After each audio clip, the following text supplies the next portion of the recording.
오늘 저에게 주신 하나님의 말씀은 신약성경 디모데전서 5장 17절부터 25절까지 말씀입니다. 디모데전서 5장 17절부터 25절까지 말씀입니다. 다 찾으셨으면 저희 한 절씩 교독하겠습니다. 잘 다스리는 장로들은 배나 존경할 자로 알되 말씀과 가르침에 수고하는 이들에게는 더욱 그리할 것이니라.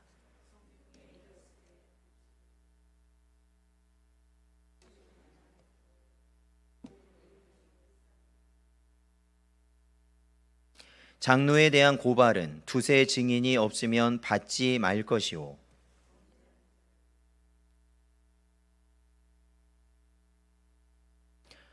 하나님과 그리스도 예수와 택하심을 받은 천사들 앞에서 내가 엄히 명하노니 너는 편견이 없이 이것들을 지켜 아무 일도 불공평하게 하지 말며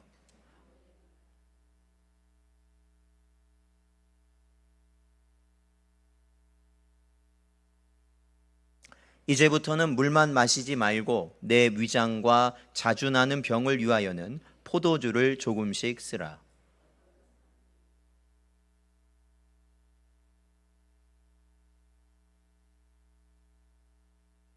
함께 읽겠습니다. 이와 같이 선행도 밝히 드러나고 그렇지 아니한 것도 숨길 수 없느니라. 아멘. 기도하겠습니다. 하나님 아버지 감사합니다. 오늘도 이 시간 저희들 수요 예배로 모일 수 있도록 저희의 심령과 육신과 저희의 모든 환경을 주관하여 주신 은혜 감사드립니다. 아버지 하나님, 마지막 때에 믿음 있는 자를 보겠느냐 말씀하신 주의 음성을 언제나 우리 마음속에 깊이 새기게 하여 주시고, 오직 저희들이 말씀과 기도 또한 예배드림에 언제나 힘쓸 수 있도록 저희들의 심령을 주 성령께서 붙들어 주시옵소서. 오늘도 이 시간 주의 말씀을 저희들 받기를 소망하오니 이 말씀을 통하여서 성도로서 교회로서 바르게 세워지는 길을 하나님 저희에게 깨닫게 하여 주시옵소서. 간절히 바라오며 예수님의 이름으로 기도하옵나이다. 아멘. 저희가 계속 살피고 있는 디모데전서, 특히 저희들이 오늘까지 한 3주 정도 보고 있는 이 디모데전서 5장은 에베소 교회의 목회자인 디모데에게 사도 바울이 디모데가 본으로서 성도들을 대하는 그러한 모습에 대하여서 교훈하고 있는 말씀입니다. 여기에 나와 있는 한 가지의 이러한 교훈들, 가르침은 결국 이 목회자와 성도와의 관계로서만 끝나는 것이 아니라 사실은 성도와 성도 간의 관계에도 그것이 적용되는 것이고, 결국에는 성도와 다른 이웃, 그러니까 교회 밖에 있는 자들과의 관계에도 연결되어지는 것이기 때문에 사실은 이 말씀이 오늘날 우리 교회와 성도들이 실질적으로 보여야 될 모습이 무엇인가를 사실 우리에게 분명하게 가르치고 있다라는 겁니다. 그래서 성도들을 대하는 목회자의 태도 및 참 과부의 구제와 관련한 교훈을 기록한 전주 말씀에 이어서 오늘 말씀에는 이 장로에 대한 예우와 권징에 관련된 지침, 그리고 종들에 대한 교훈을 오늘 본문에서는 기록하고 있습니다. 우리가 이 본문, 오늘 본문을 전체적으로 한번 간략히 살펴보자면, 바울은 먼저 교회의 대표의 자리에 있는 장로들의 영적 권위를 존중할 뿐 아니라 그 가운데 가르치는, 하나님의 말씀을 가르치는 장로로서 있는 목사의 모든 형편을 잘 뒷받침해 줘야 한다, 그것을 가르치고 있고, 19절에서 21절을 보면 바울은 디모데에게 장로에 대한 권징과 관련된 목회 지침도 알려주고 있습니다. 즉, 이 장로에 대해서 어떠한 이 교회 안에서 어떠한 문제가 생길 경우에 그러한 송사, 그러한 고소가 있을 때에 반드시 2명, 3명의 증인이 있어야 한다. 2-3명의 증인이 없다면 그 고소나 송사는 받지 말라고 명하고 있습니다. 왜냐하면 이 확실한 잘못이 없는, 그러니까 소문에 의해서 장로들의 그러한 고소나 송사가 받아들여졌을 때에는 사실은 교회적으로 굉장히 큰 어려움을 겪을 수 있게 되기 때문에 그렇습니다.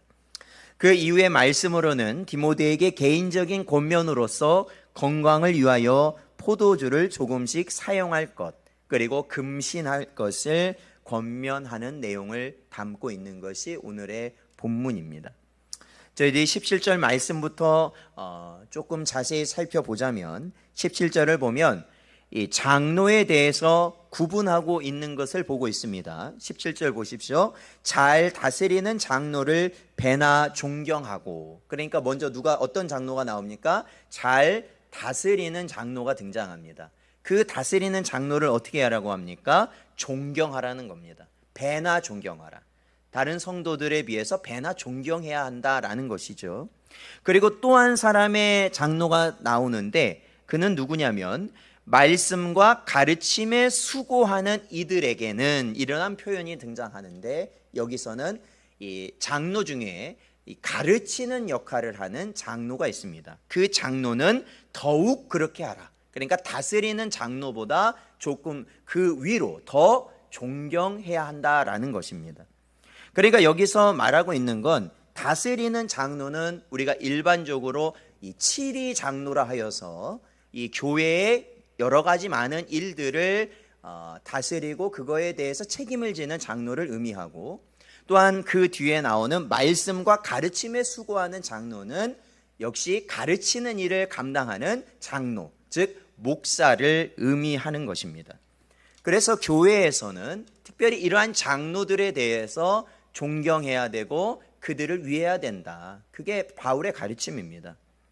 그리고 특히 이 가르치는 장로, 즉 목사에게는 교회가 더욱 존경하라는 그 의미는 왜 그러냐면 이 교회가 세워지는 데 있어서 가장 중요한 것이 바로 말씀에 있기 때문에 그렇습니다. 이 말씀의 바탕이 되어, 말씀의 기초가 되어 교회가 세워지기 때문에 그 말씀을 가르치는 장로에 대해서는 특히 교회가 존경해야 된다라는 것입니다.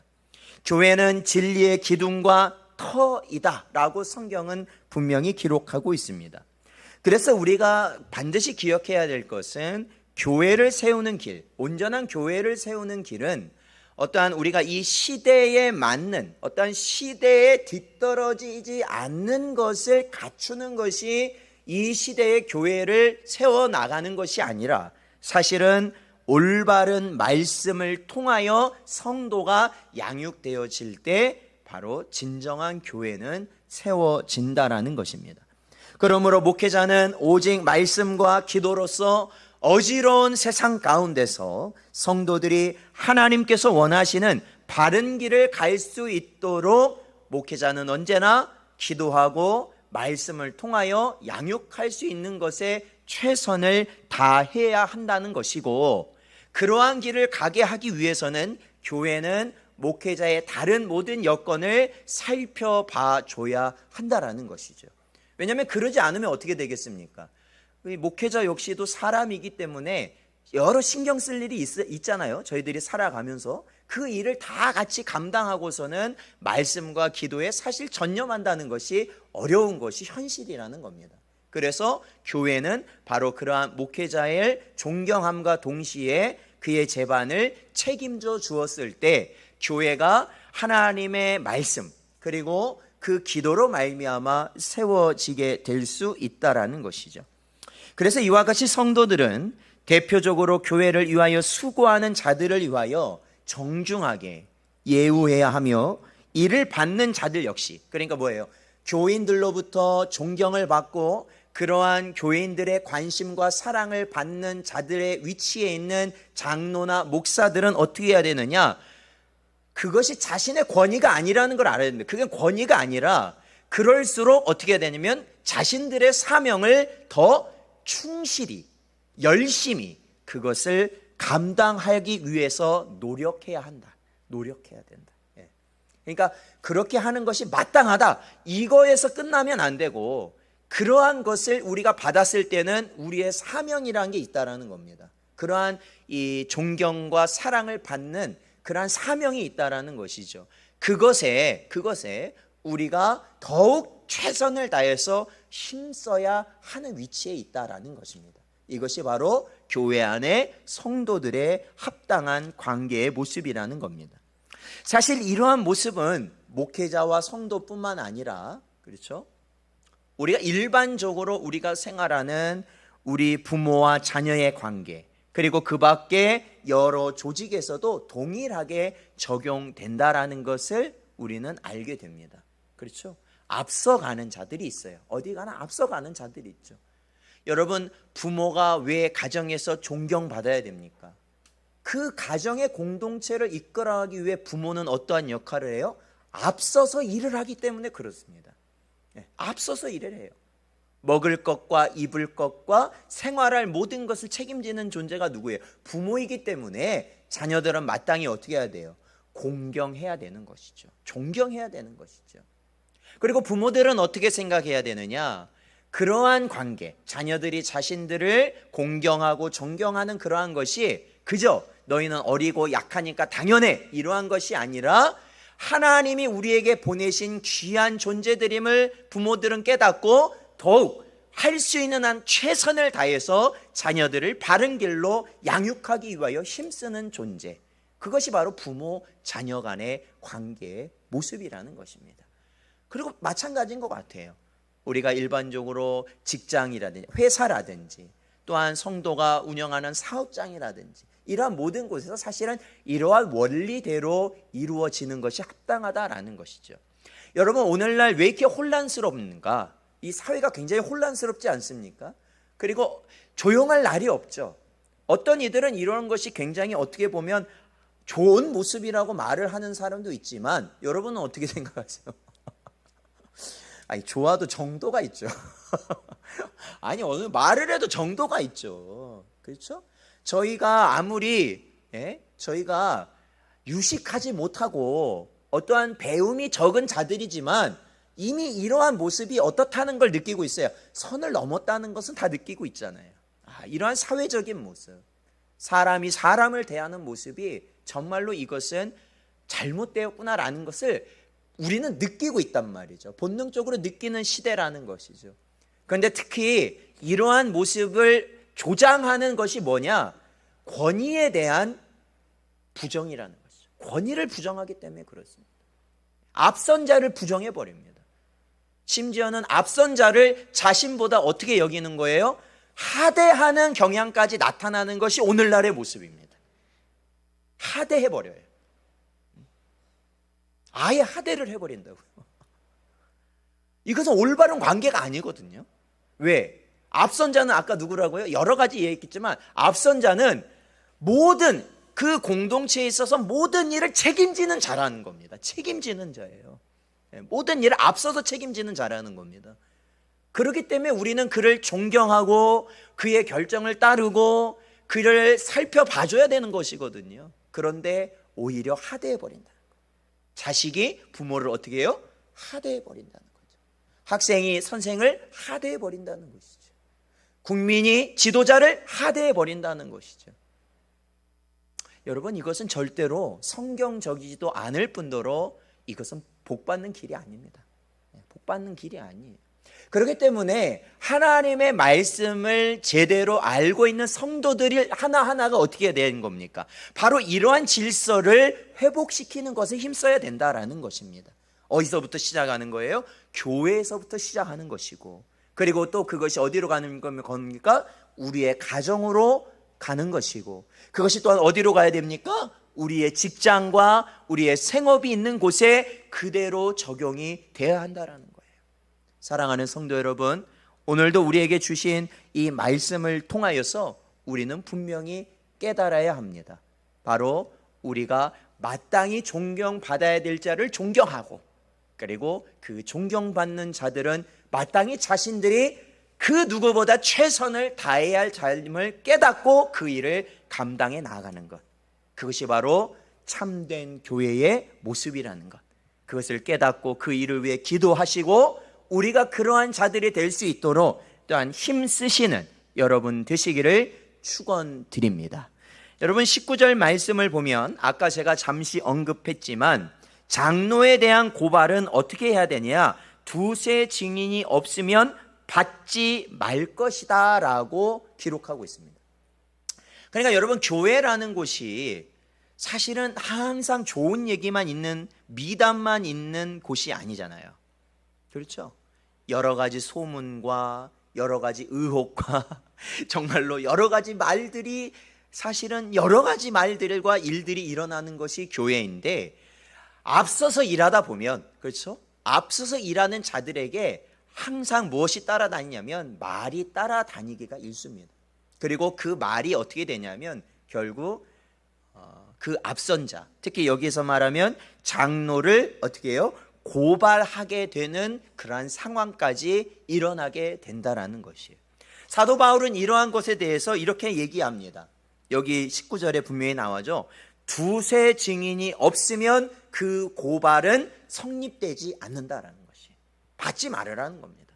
아예 아무리 소문이 그럴듯하고 의혹이 있다 하더라도 그거에 대한 확실한 증인이 2명 이상 나타나지 않는다면 그것을 교회에서는 받지 말라는 것입니다.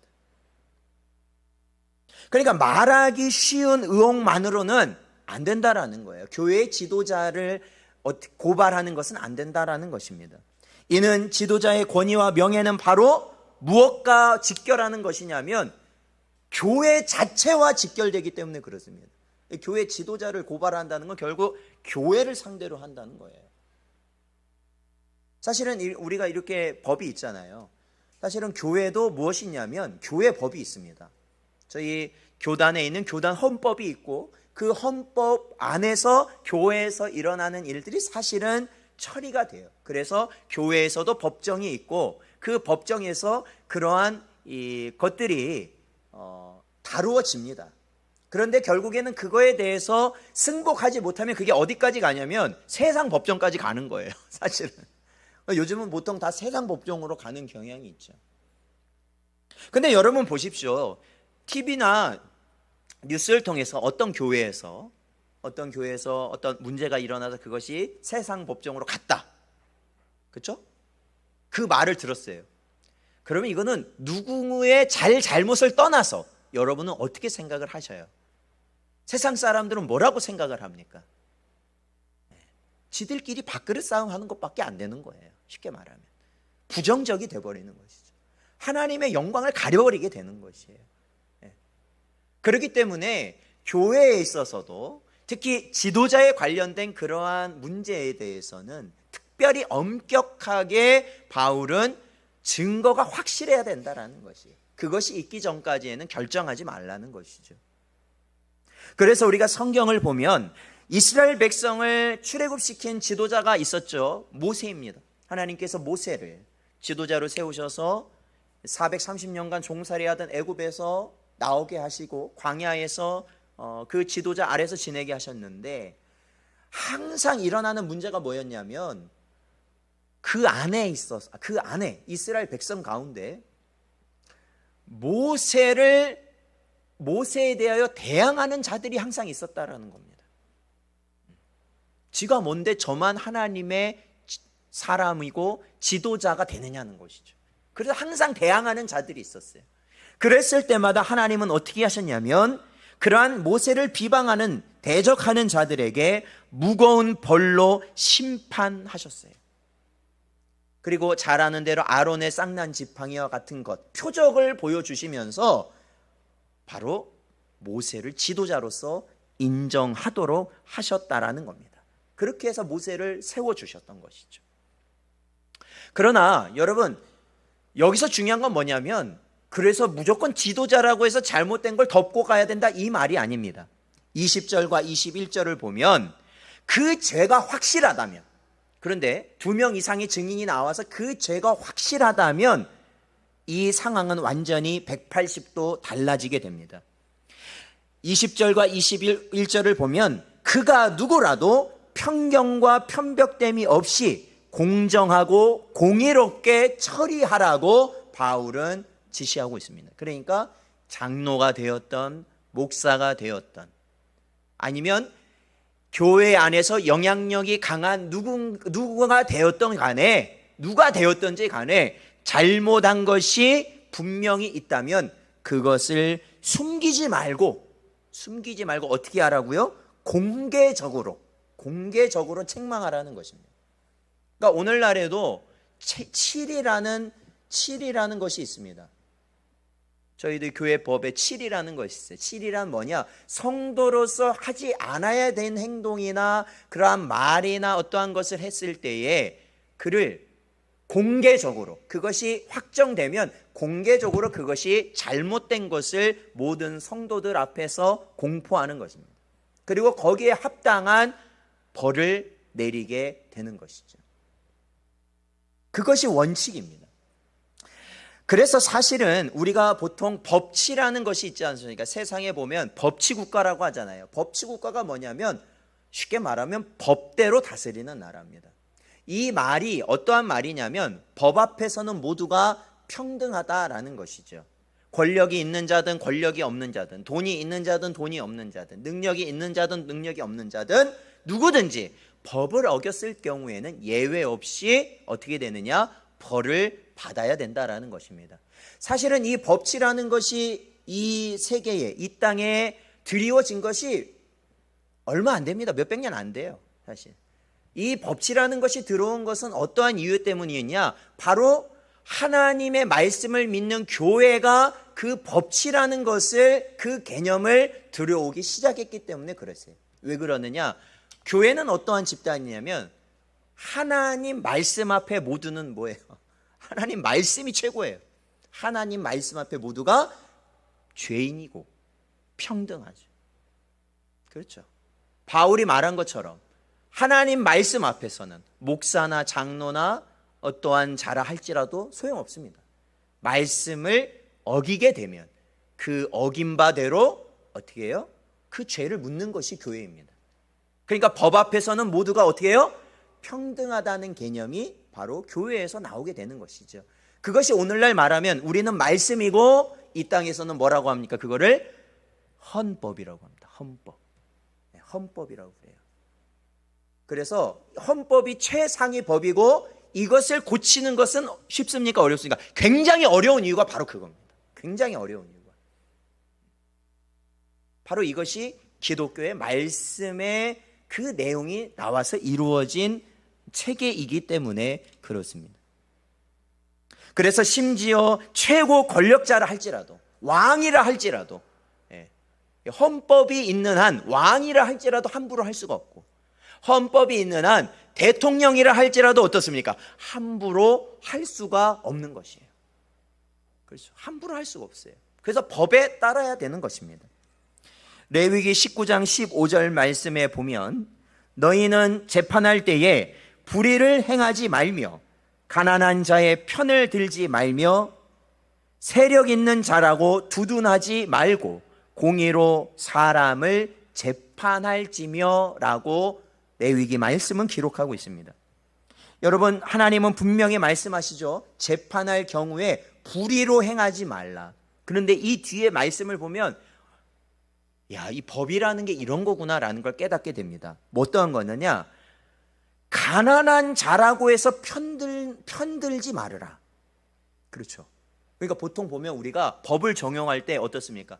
불쌍한 사람, 어려워 보이는 사람에게는 어떻게 하려고 그래요? 그 법을 그대로 적용하지 않으려는 경향이 있어요. 그렇잖아요. 그리고 또 어떤 경우가 있습니까? 세력이 있는 자, 즉 힘 있는 자는 또 어떠세요? 힘이 있기 때문에 그 법을 그대로 적용하지 않으려는 경향이 있다라는 것입니다. 나중에 후환이 두려우니까. 그러나 그러지 말라는 거예요. 그러지 말아라. 법 앞에서는 동정도 필요 없다는 거예요. 하나님의 법은 무시무시합니다. 그걸 아셔야 돼요. 우리가 주님이 다시 올 날을 기다리고 있잖아요. 주님이 다시 온다는 것은, 다시 오신다는 건 이 땅이 그때 뭐가 이루어진다? 심판대 앞에 쓴다는 것입니다. 하나님께서, 예수께서 이루신 그 심판이라는 것은 봐주는 것이 절대 없다. 봐주는 것이 절대 없다. 그래서 우리는 각성해야 되는 것이죠. 하나님의 말씀 앞에 우리가 최선을 다하기 위해서 살 수 있기 위해서 각성해야 한다라는 것입니다.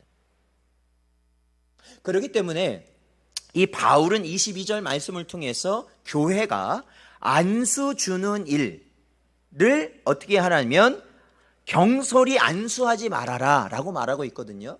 근데 여기서 안수 주는 일이라고 말하는 것은 병자를 고쳐주거나 그러한 안수가 아닙니다. 여기서 말하는 안수는 어디에 가깝냐면 직분을 줄 때, 우리가 안수를 하잖아요. 장립할 때, 그렇죠? 목사에게, 장로에게, 안수집사에게 안수하잖아요. 그 안수를 의미하는 거예요.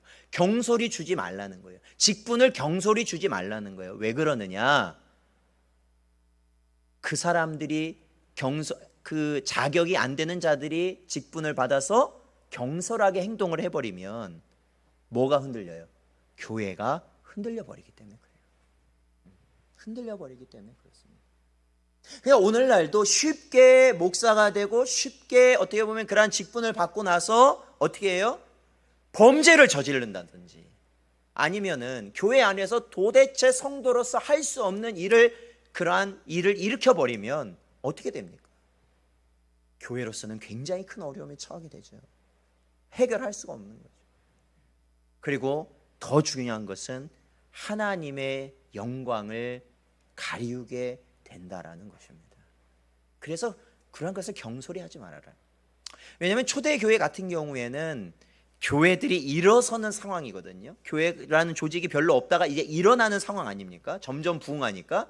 그러니까 사실 일할 사람이 굉장히 어떤 시대예요? 필요한 시대예요. 필요한 시대. 그럼에도 불구하고 주의 깊게 하라는 권면을 가르치고 있다라는 것입니다.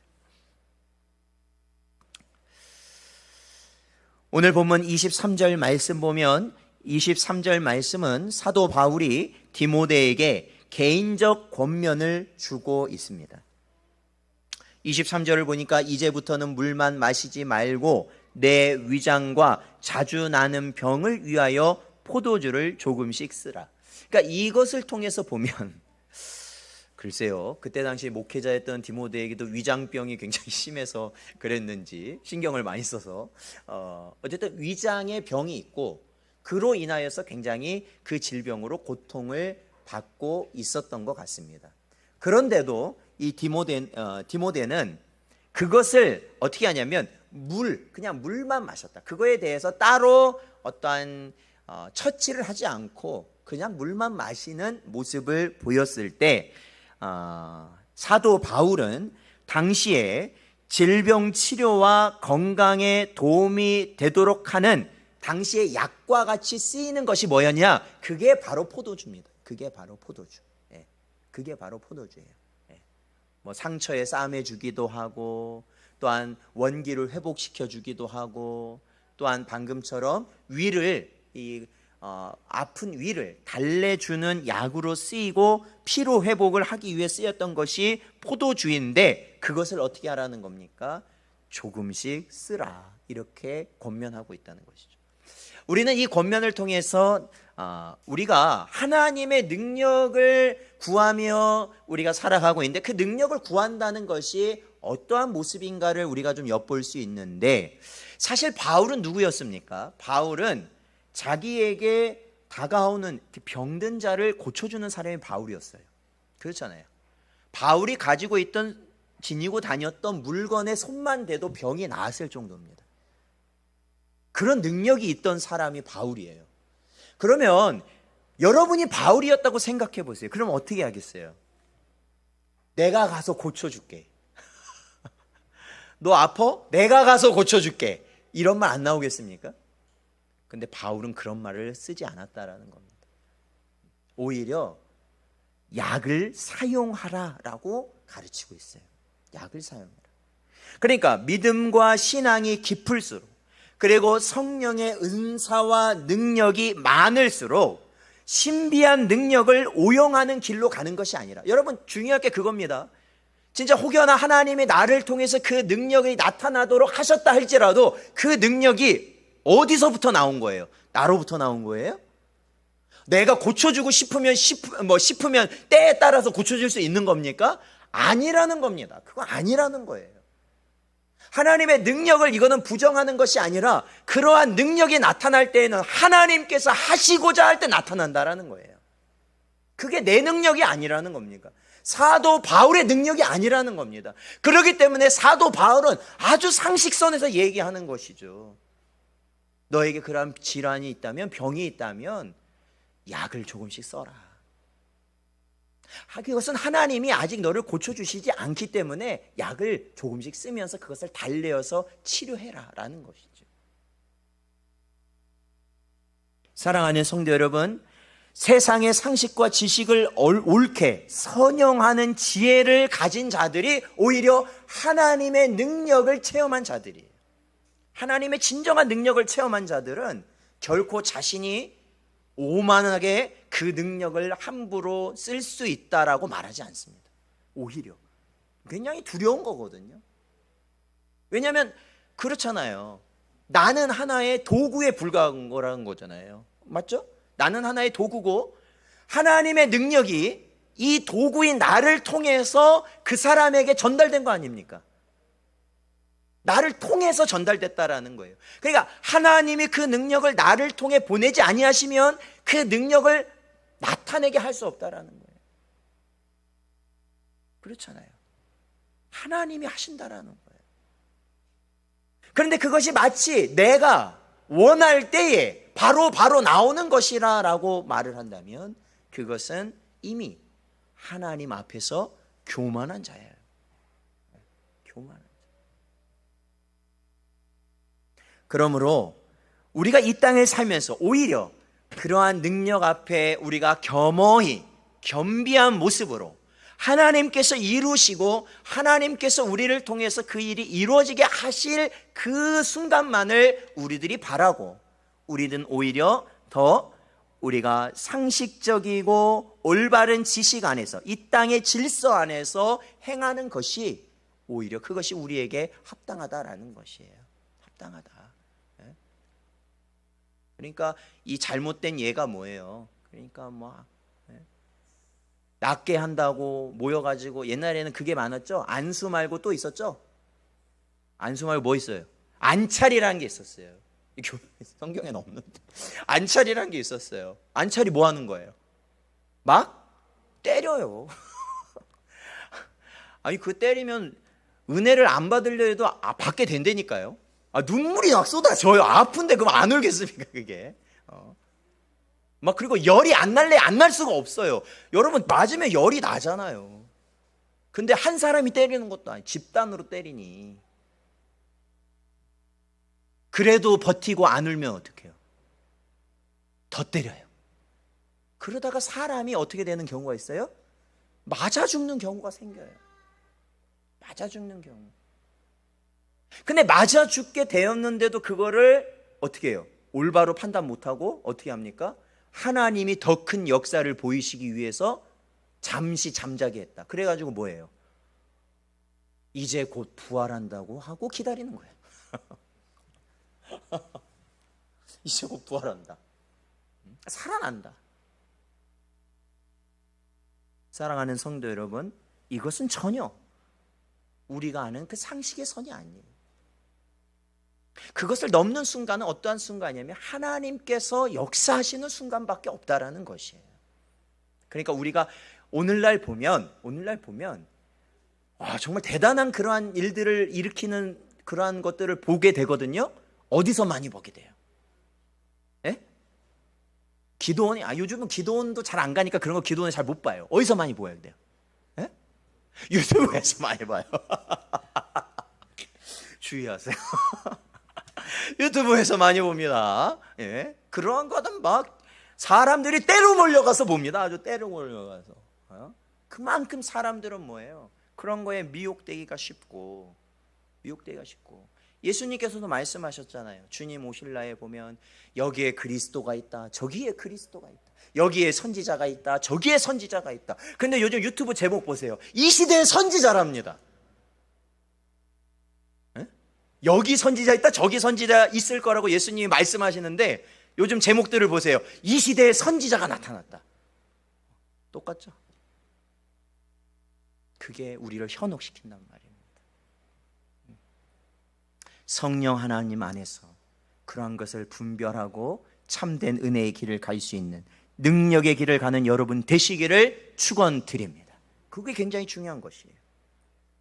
24절과 25절 말씀에는 어떠한 권면이 있느냐? 사람의 선행과 악행은 다른 사람의 눈에는 어떡하냐? 다 드러나지 않는 것이다 라는 겁니다. 아까도 말씀드렸지만 분명히 그러한 일이 있을 때, 문제가 있을 때 그러한 것에 대해서 교회가 어떻게 대응을 해야 되고 어떻게 치리를 해야 되는지 말은 하지만 정작 사람의 잘못은 제대로 드러나지 않는다. 사람의 선행도 제대로 드러나지 않는다라는 것입니다. 그렇죠? 우리가 한 주간 살아가면서 많은 일이 있었을 거 아닙니까? 그렇죠? 여러분이 한 주간 사시면서 이곳에 모이기 전에 여러분 나름대로의 많은 일들이 있을 거 아닙니까? 그것을 우리는 모른다라는 거예요. 저가 어떻게 살았는지 우리는 몰라요. 그저 보여지는 거는 뭐냐? 우리가 보면 그렇죠? 이 빙산의 일각이라는 말이 있잖아요. 빙산의 일각. 그렇죠? 그게 무슨 말이에요? 아주 어마어마한 빙산이라 할지라도 바다 위로 보이는 것은 아주 조그만, 아주 작은 부분밖에 안 보인다라는 거예요.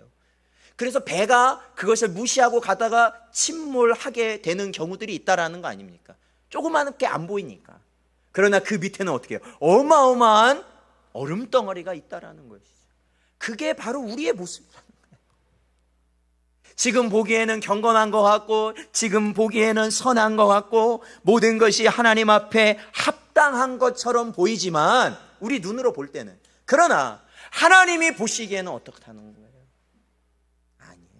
모든 것, 우리가 속으로 생각하고 말로 꺼내지도 않았지만 짓는 죄부터, 우리가 홀로 있을 때 짓는 죄, 우리 다른 이들이 없는 곳에서 짓는 죄, 정말로 우리가 진짜 짓는 모든 것들이 사실은 하나님 앞에서 어떻게 돼요? 밝히 다 드러나게 된다라는 것이에요. 그래서 하나님만이 유일한 누구이시다? 심판자가 되신다라는 것입니다. 심판자. 내가 나를 아무리 변론해도 소용없습니다. 왜요? 하나님은 우리의 모든 것을 다 보고 계시기 때문에 그렇습니다. 마지막 때가 되어지면 감추어졌던 모든 부분이 반드시 드러나게 된다라는 것입니다. 이사야서 11장 3절 말씀 보면 그가 여호와를 경외함으로 즐거움을 삼을 것이며 그의 눈에 보이는 대로 심판하지 아니하며 그의 귀에 들리는 대로 판단하지 아니하며 기록하고 있습니다. 눈에 보이는 대로, 귀에 들리는 대로 판단하고 심판하지 않는 자가 누구라고요? 성도예요. 왜? 지금 눈에 보이는 아주 분명하거든요, 잘못한 게. 그런데 사실은 그 눈에 보이는 것은 뭐라는 거예요? 빙산의 일각이라는 겁니다.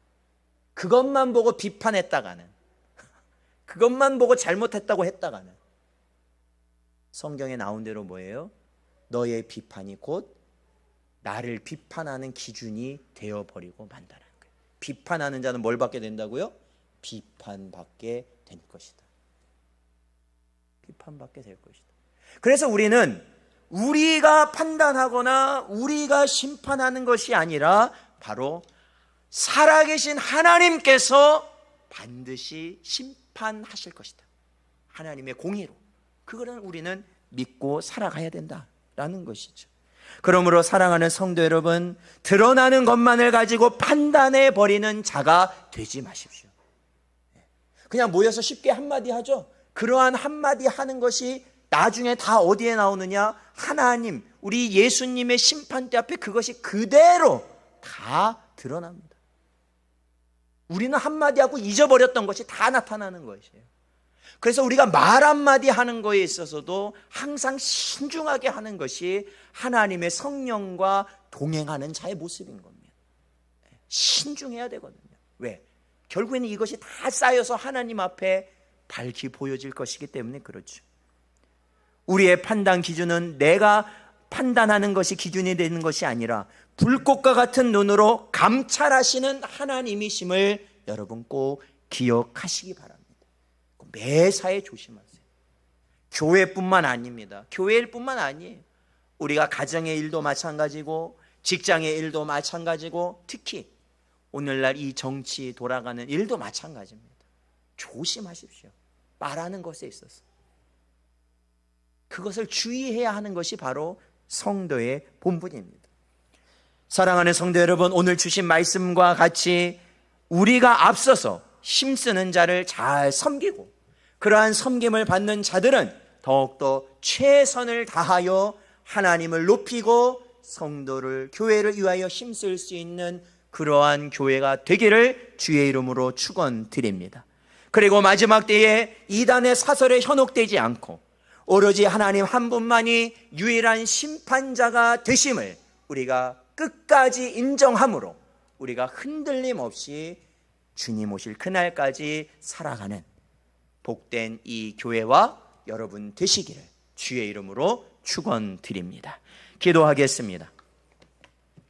하나님 아버지 감사합니다. 오늘도 저에게 주신 말씀이 아버지 하나님, 하나님이 세우신 이 교회와 또한 우리 성도들 자신과 또한 가정과 저들이 생활하는 모든 곳에 아버지 하나님 귀한 말씀이 되게 하여 주시어서 오직 하나님의 복을 누릴 수 있는 모든 곳들이 되도록 은혜 내려 주시옵소서. 아버지 하나님, 세상의 현혹 가운데 우리가 빠지고 동참하지 아니하게 하시고 오로지 하나님의 말씀 가운데 살아가는 모든 성도들 되게 하여 주시옵소서. 간절히 바라옵고 예수님의 이름으로 기도하옵나이다. 아멘.